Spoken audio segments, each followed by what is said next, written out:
What's going on, everyone? So Miami Heat season came to an end against the Boston Celtics. The Boston Celtics finally were able to send the Miami Heat home rather than the opposite happening. This was a matchup that I was super excited for till Jimmy Butler got hurt. Touch on that here more in a moment. But, Miami basically got ran through by the Boston Celtics. Boston even lost Kristaps Porzingis. Talks about him potentially missing the second round, which would be a big blow to the Boston Celtics, but I still think Boston has more than enough to at least get through that round. But we'll see. Time will tell.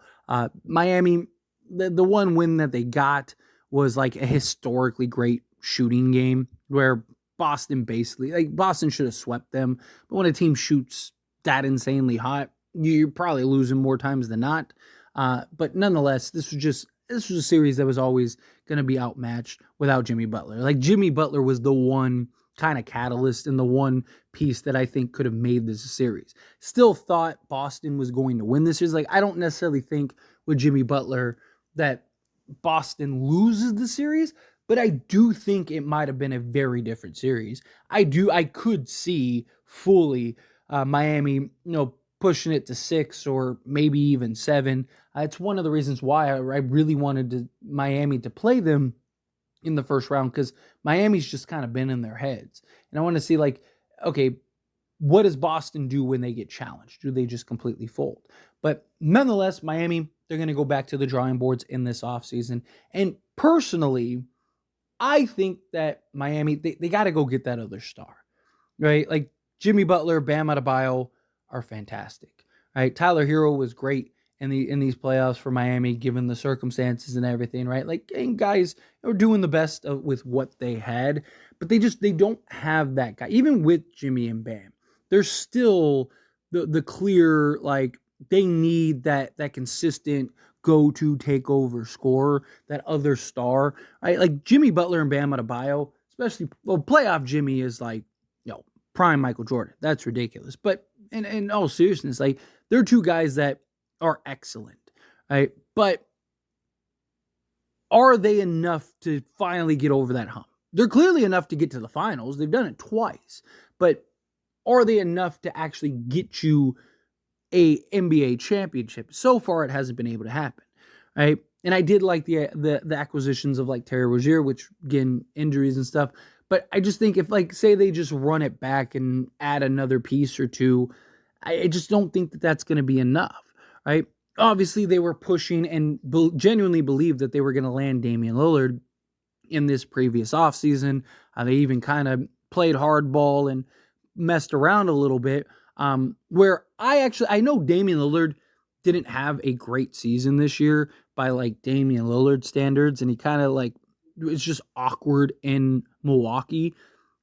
I actually think you would have saw a much better Damian Lillard in Miami, because I just think Miami fits and makes so much more sense.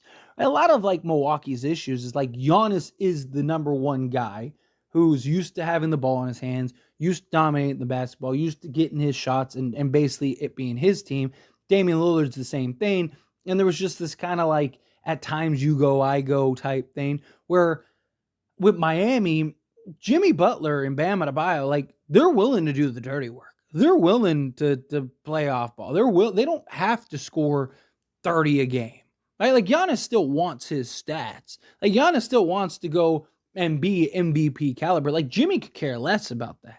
Jimmy just wants to win, right? If he scores 5 points and is just locking down defensively, sacrifices his body doing, like, Miami has the luxury of 2 stars that very few, if any, teams have, and that, like, the 2 main guys are willing to do all of the dirty work stuff and essentially be high quality blue chip rotation guys, right? Like, it's actually kind of great from, like, a superstar standpoint, right? Like, if you're a Dame or Kevin Durant or any of these guys, right? Any of these stars that could potentially become available this offseason, like Damian Lillard wanting to go to Miami made a world of sense. But Miami kind of messed around and fumbled the bag. I mean, we saw it, with the whole Donovan Mitchell situation in the Knicks, right? Mess around, fumble the bag. All of a sudden, some team comes and swoops in, takes the guy. Where now, granted, in hindsight, Damian Lillard, he gets hurt, has the Achilles injury. But you could also make the argument if he's in Miami, does that happen? Right? Like, does he have the workload that he has? Does he have the role that he had? Like, a lot can change. A lot of things, one domino can change the entire row, right? So just something to keep in mind. But nonetheless, I think Miami, they have to go get that star, right? There's several potential options in the offseason. Obviously, like a Trae Young is rumored to be available. Kevin Durant, we'll see what that happens there. Ishbia said that like he's fine and he's comfortable and wants to run it back. Like he feels good about next season. But yeah, we've seen owners and organizations say stuff like that. And then all of a sudden you look up and they're getting traded, right? Like, so we'll see. Again, I wouldn't get my hopes up on Kevin Durant, although I think Kevin Durant would make a ton of sense for Miami. I think him, Jimmy Butler, and Bam Adebayo, right? KD, BKD. Beauty with Kevin Durant, too, is he's like super efficient he doesn't need 40 attempts to go drop, 40. Right? So I think that would be a cool pairing. Miami, and the beauty of Miami is you get one of, if not the best coach in the entire league. You get a culture that is proven. You get two stars that complement basically any superstar that would come in. You get, a team that is going to be one of the top defensive teams in the league. Every year they're that because their exposure is just so good in that regard. Like, it's the perfect situation for any superstar, right? You get to also be in Miami with the weather and the beach and the nightlife and the girls and all that stuff, right? Like, it's just like, that in LA are like the two places that, you'd want to be, especially if you're a star, right? You get paid, you get everything.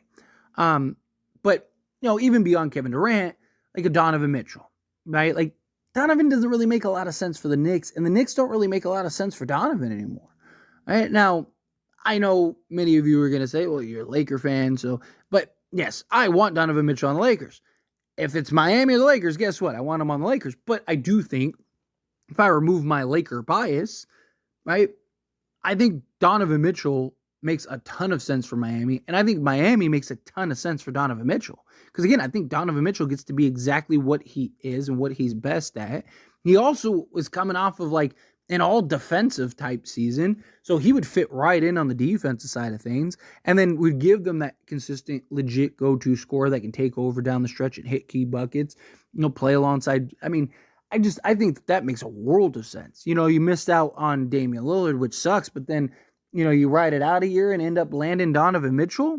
Like, I think that would be huge for Miami. And I think Miami would be tough, right? I think Miami would in my opinion, I think Miami would be better than Cleveland at the least. And look, the East isn't that great.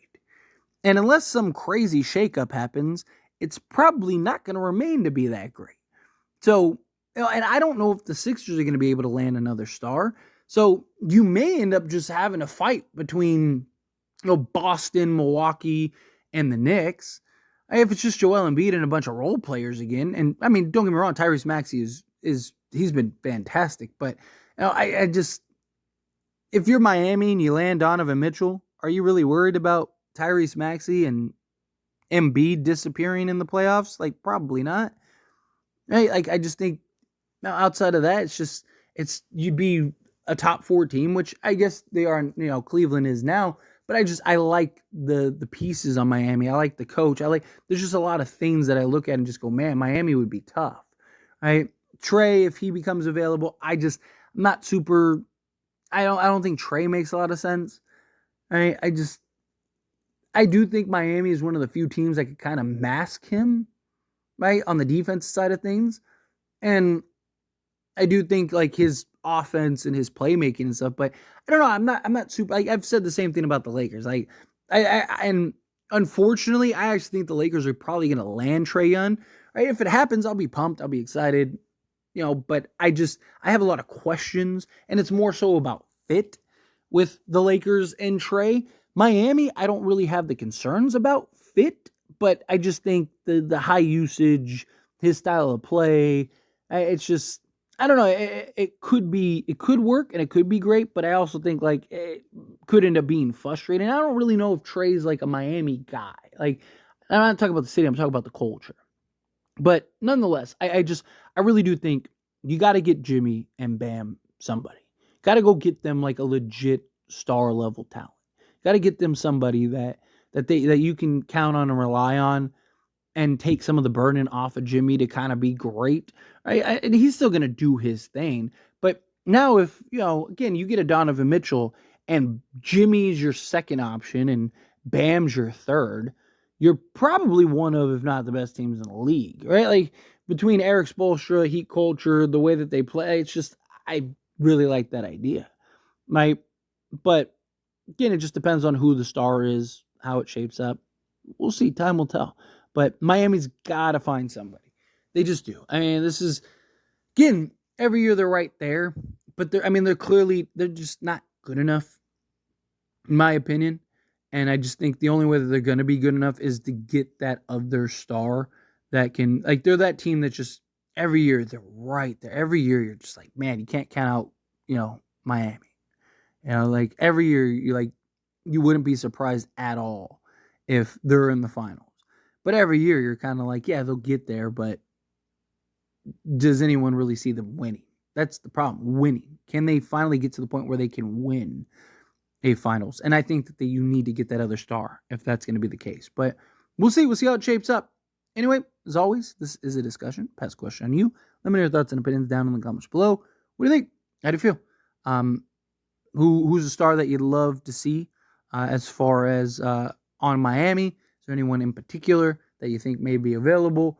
Do you think just keep it as it is, just kind of upgrade around the edges? Miami will be right back. How do you feel? Whatever your thoughts are, love to hear it. Let me know down in the comments below. That being said, if you haven't liked this video, hit that like button. Helps me a lot. So we enjoy these types of videos, and I truly appreciate it.